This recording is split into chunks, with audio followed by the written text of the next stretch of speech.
अगर आपने अब तक हमारे चैनल को सब्सक्राइब नहीं किया तो प्लीज़ सब्सक्राइब करें और बेल आइकन को ज़रूर प्रेस करें।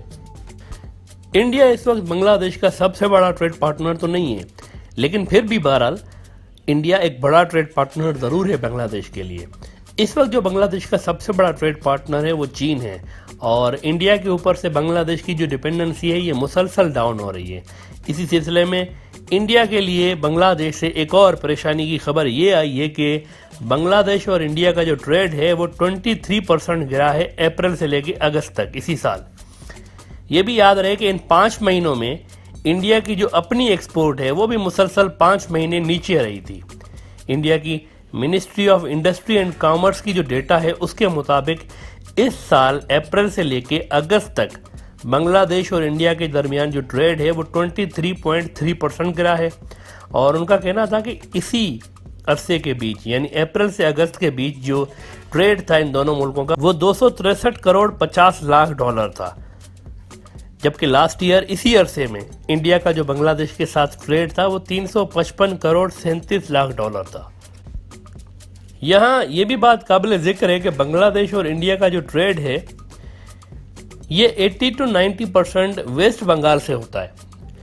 यानी बांग्लादेश और वेस्ट बंगाल का जो बॉर्डर है इसमें 23 ऐसी जगहें हैं जहाँ से इंपोर्ट और एक्सपोर्ट होती है। बांग्लादेश की जो ज़्यादातर एक्सपोर्ट है इंडिया को, इसमें गारमेंट, एग्रीकल्चरल प्रोडक्ट्स, लेदर और फुटवेयर शामिल हैं, जबकि बांग्लादेश जो ज़्यादातर चीज़ें इंडिया से इंपोर्ट करता है उसमें onion, cotton, vegetables, plastic, salt और इलेक्ट्रिकल प्रोडक्ट्स शामिल हैं। बांग्लादेश बैंक की जो डेटा है इसके मुताबिक इस साल जनवरी से लेकर जून तक के जो 6 महीने हैं इसमें जो एक्सपोर्ट का पैसा आता है इंडिया से बांग्लादेश की तरफ वो 356 मिलियन डॉलर रहा, जबकि इसी टाइम गुज़िश्ता साल यानी 2019 में जनवरी से लेकर जून तक जो पैसा आया था वो 483 मिलियन डॉलर आया था, जिस वजह से 2020 के जो पहले 6 महीने हैं इसमें बांग्लादेश की जो इनकम इंडिया से आती है वो 24% गिरी है।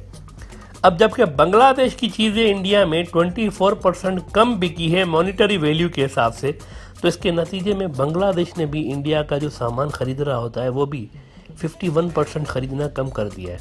यानी बांग्लादेश ने भी इंडिया के सामान की खरीदारी घटा दी है। जब इंडिया से बांग्लादेश की सामान की खरीदारी में कमी हुई तो बांग्लादेश ने भी इंडिया का सामान खरीदने में कमी कर दी। इसका नतीजा ये निकला है कि बांग्लादेश के तो जो ट्रेड के नंबर्स हैं वो स्टेबल हैं, लेकिन इंडिया को इसका लॉस हुआ है। और IMF ने भी इस सिलसिले में जो इस साल का डेटा रिलीज किया है उसमें ये चीज़ नज़र आ रही है। लेकिन इसके बावजूद मोदी साहब ने एक बड़ा धमाकेदार ऐलान कर दिया है। इस कदर बुरी फाइनेंशियल परफॉर्मेंस के बावजूद मोदी साहब ने कह दिया है कि हम 2024 तक 5 ट्रिलियन डॉलर की इकोनॉमी बन सकते हैं। सबसे पहले आपको ये बता दें कि मोदी साहब ने लास्ट कई ईयर्स से ये राग अलापना शुरू कर दिया है कि हम 2022 तक 5 ट्रिलियन डॉलर की इकोनॉमी हो जाएंगे, और जिसके बाद से लेकर इंडिया की गिरती हुई इकोनॉमी की जो स्पीड है गिरने की वो मजीद तेज हो गई है। और 2020 में IMF ने कहा है कि 10% से भी ज़्यादा माइनस में गई है इंडिया की इकोनॉमी। लेकिन इसके बावजूद मोदी साहब ये लॉलीपॉप दे रहे हैं अपने अवाम को कि हम 5 ट्रिलियन डॉलर्स की इकोनॉमी ज़रूर बनेंगे, लेकिन 2022 तक नहीं, 2024 तक, बस थोड़ा सा सब्र कर लें। जिस पे इंडिया के रिजर्व बैंक ऑफ इंडिया का जो साबिक गवर्नर है C रंगाराजन, इनका कहना था कि ऐसा हो ही नहीं सकता कि हम 5 ट्रिलियन डॉलर की इकोनॉमी 2024 तक बन जाए। 2024 तो क्या 2025 तक भी ऐसा मुमकिन नहीं है। इसकी वजह यह है कि इस वक्त उनका कहना था कि इस वक्त इंडिया की जो इकोनॉमी है ये 2.7 ट्रिलियन डॉलर की है और 5 ट्रिलियन डॉलर तक पहुंचने के लिए हमें हर साल 9% का ग्रोथ रेट चाहिए, जो कि नामुमकिन है। याद रहे कि मोदी हुकूमत ने इस साल +9% की जगह -10% का ग्रोथ रेट दिया है इंडिया को। इसके बावजूद भी मोदी साहब ये ज़रूर कह रहे हैं कि हम लोग 5 ट्रिलियन डॉलर की इकोनॉमी हो जाएंगे। यकीन नहीं आता तो उन लोगों से पूछ लें जो ऑप्टिमिस्टिक हैं। ये लफ्ज़ उन्होंने इस्तेमाल किया है कि आप ऑप्टिमिस्टिक लोगों से पूछें तो वो आपको बता देंगे कि हम किस तरह 5 ट्रिलियन डॉलर की इकोनॉमी बन सकते हैं। यहाँ ये भी याद रहे कि मोदी साहब का कोई फाइनेंशियल बैकग्राउंड नहीं रहा और उनकी कोई फॉर्मल कोई ज़्यादा क्वालिफिकेशंस नहीं है इस शोबे में। लिहाजा उनकी तरफ से ये वाइल्ड गेस से भरपूर बयानात आना इकोनॉमी को लेकर कोई अचंभे की बात नहीं है।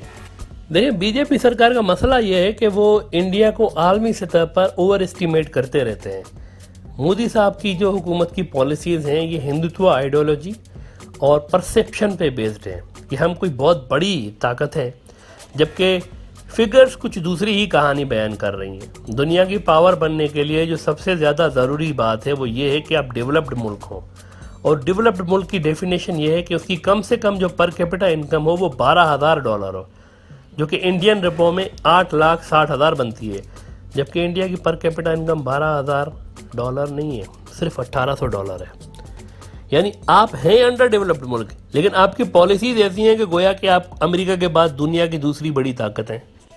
दूसरी तरफ मिलिट्री पावर की अगर बात की जाए तो इंडिया आज भी रूस से और अमेरिका से अपने वेपन खरीदता रहता है, इंडिपेंडेंट नहीं है मिलिट्री एतबार से भी, और अपने डिफेंस के लिए भी उसे दुनिया के दूसरे सुपर पावर्स की ज़रूरत पड़ती है।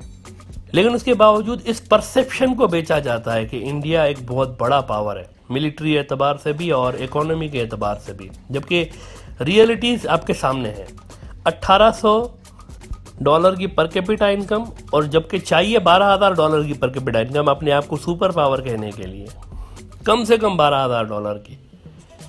और डिफेंस के सेक्टर में हाल ये है कि कभी फ्रांस से, कभी रूस से, तो कभी अमेरिका से हथियार लेने पड़ जाते हैं। यही वजह है कि इंडिया के साबिक सदर और एक बेहतरीन इकोनॉमिस्ट मनमोहन सिंह साहब ने भी मोदी साहब को मशवरा देते हुए कहा था कि हेडलाइन लगवाने से ज़्यादा आप अपनी वहाँ से तवज्जो हटाएं और थोड़ी सी तवज्जो इकोनॉमी को भी दें।